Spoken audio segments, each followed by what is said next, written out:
Pellegrina, vogliamo parlare del tasso di umidità della tappa odierna? Ma che umidità! Vabbè, meno male che è corta comunque. Sì, se no arrivavo cinciata.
Riassunto delle puntate precedenti. I nostri intrepidi pellegrini sono scesi dalla Val d'Aosta fino in Piemonte, arrivando a Riverera, fino all'ostello Canoa Club. Dove abbiamo mangiato egregiamente, preparato da noi, accoglienza ottima, il posto è strepitoso e abbiamo avuto anche una simpaticissima colonna sonora a base di Fiume d'Arabaltea che giustamente Ci ha tenuto svegli tutta notte. ci siamo svegli tutta la notte. Appunto, unico punto, tanta afa, Riverera, tantissimo. Tanta Alle afa. 6 di mattina stiamo già sudando.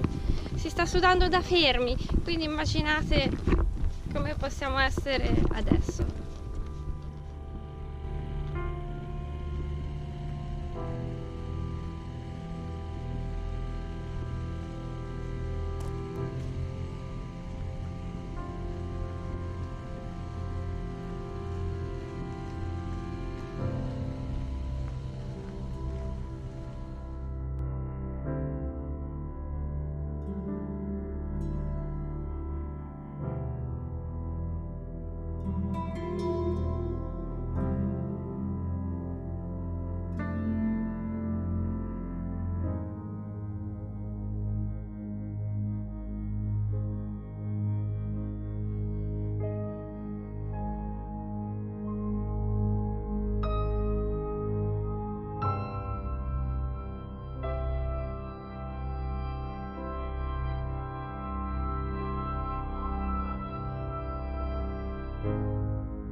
Ma è leprottoso.